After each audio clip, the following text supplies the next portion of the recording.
మా అందరి అభిరుచులకి ఏకైక ఎంపిక మానేపల్లి జ్యువెలర్స్. తరతరాలుగా తరగని స్వర్ణ బంధాలు మన మానేపల్లి జ్యువెలర్స్. నమస్కారం అన్న. కాన్స్టిట్యున్సీలో జూబ్లీస్ కాన్స్టిట్యున్సీలో ఎలక్షన్ జరుగుతున్నాయి. ఎవరు గెలుస్తారు అనుకుంటున్నారు? 100% లంకాల దీపక్ రెడ్డి గారు గెలుస్తున్నారు. ఎందుకు అతనే గెలుస్తారని?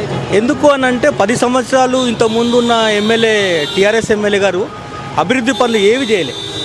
మేము క్యాన్వాసింగ్ పోతుంటే డోర్ టు డోర్ గల్లీలన్నీ మోరీలు పారుతున్నాయి, లైట్లు లేవు సరిగా, చాలా రోడ్లు అయితే మొత్తం గుంతలు రోడ్లు. అలాగే గోపినాథ్ గారు చనిపోయారు కదా, సింపతితో మేమే గెలుస్తాం, బరిలోకి మేమే వస్తాం అని చెప్పేసి అంటున్నారు. దానికి అన్న సింపతి ఓట్లు అనేది జనాలను నమ్మలేం. జనాలంతా ఇప్పుడు ఎట్లా అంటే కాషాయం రావాలి, మార్పు రావాలి, అలా ఆలోచన మొత్తం బీజేపీ దేవాలనే ఉంది. కాంగ్రెస్ వాళ్ళు ఏమంటున్నారంటే ఆల్రెడీ మార్పు వచ్చింది, మేమే బరిలో ఉన్నాం కాబట్టి ప్రభుత్వం మాదే కాబట్టి మేమే గెలుస్తాం అని చెప్పేసి అంటున్నారు. దానికి ఇప్పుడు వాళ్ళ ప్రభుత్వం ఎంత ఇబ్బందిగా ఉంది మీకు తెలుసు. మేము కంటోన్మెంట్ నుంచి వచ్చినాం. మా దగ్గర హైదరాబాద్లో మొట్టమొదటి సీటు గెలిచింది కంటోన్మెంట్ ఎమ్మెల్యే శ్రీ గణేష్. అభివృద్ధి లేదు, అక్కడ కూడా లేదు, డెవలప్మెంట్ లేదు, ఆగిపోయిందని చెప్పేసి జనాలకు తెలుస్తుంది.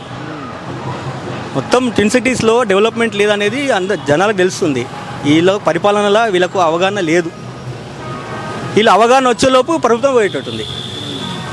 ఓవరాల్గా చెప్పండి. వీటితో సంబంధించుకుంటే బీజేపీ బరిలోకి వస్తుందని అంటారు. 100% బీజేపీ గెలుస్తుంది. ఇక్కడ